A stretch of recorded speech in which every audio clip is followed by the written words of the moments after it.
Mitsubishi MT651. Tai 65 arklio galių japoniškas traktorius su frontaliniu krautuvu. Mitsubishi Loadmaster 21 frontalinis krautuvas, kurio keliamoji galia yra 1200 kg. Sėdžiu ant 65 arklio galių 4 cilindrų skysčio aušinamo dizelinio variklio. Frontalinis yra sumontuota papildoma hidraulinė linija. Papildoma hidraulinė linija yra skirta naudoti daugiafunkciniams kaušams ar kitiems įvairiems priedams, kuriems reikalinga hidrauliniai išėjimai. Šio traktoriaus kabina ypatingai didelė ir erdvi, komfortiška ir patogi. Šiame krėsle jaučiuosi labai patogiai. Amortizuojantis, su porankiais. Tiesiog fotelis. Viskas išdėstyta labai ergonomiškai, svirčių daug, bet jos visos po ranka.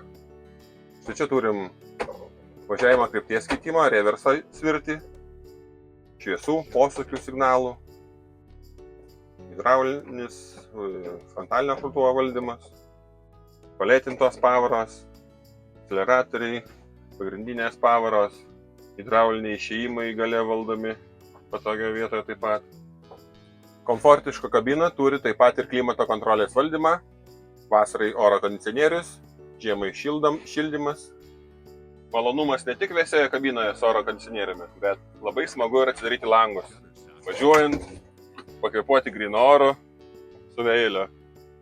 Traktoriaus gale patogiai labai sumontuota funkcija reikalinga, tai yra hidrauliniai išėjimai, turime netgi 2 poras valdomas iš kabinos, hidraulinė 3 taškų prikabinimo sistema, taip pat turi papildomą hidraulinį cilindrą horizontaliai padėčiai pakeisti.